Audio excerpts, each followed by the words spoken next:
Mheshimiwa Hemed Suleiman Abdallah.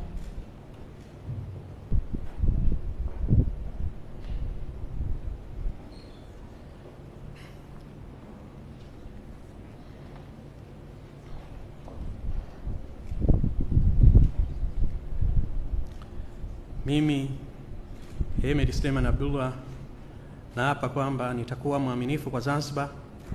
na kuitumikia kwa moyo wangu wote, na kwamba nitaihifadhi, nitailinda, nitaitii na kuitetea katiba ya Zanzibar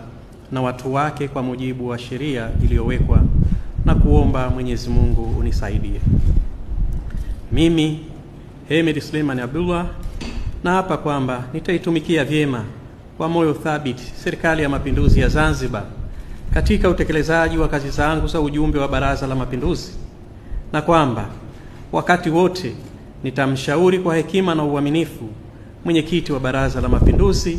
na kwa vyovyote sitatoa siri za Baraza la Mapinduzi, na kuomba Mwenyezi Mungu unisaidie. Mimi Hemed Suleiman Abdallah naapa kwamba nitaitumikia vyema kwa moyo thabiti Serikali ya Mapinduzi ya Zanzibar katika kazi zangu za makamu wa pili wa rais wa Zanzibar,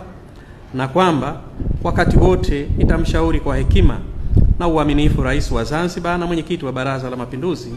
na kwa vyovyote sitatoa siri za Serikali ya Mapinduzi ya Zanzibar, na kuomba Mwenyezi Mungu unisaidie.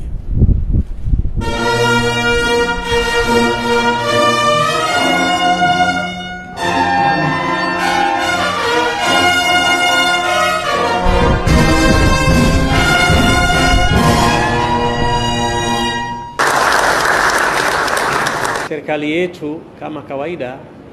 tunaongozwa na ilani ya Chama cha Mapinduzi. Malengo yangu chini ya uongozi wa Mheshimiwa Rais ni kuhakikisha kwamba yale ambayo yameelezwa kwenye ilani ya Chama cha Mapinduzi tunakwenda kuyatekeleza kwa kiwango kikubwa, na ikiwezekana, na hili ndio mkakati wetu kabisa, ni kuona kwamba tunaweza kuyafanya zaidi ya kile ambacho kimeelezwa kama ambavyo tulifanya kwenye kipindi cha awamu ya kwanza.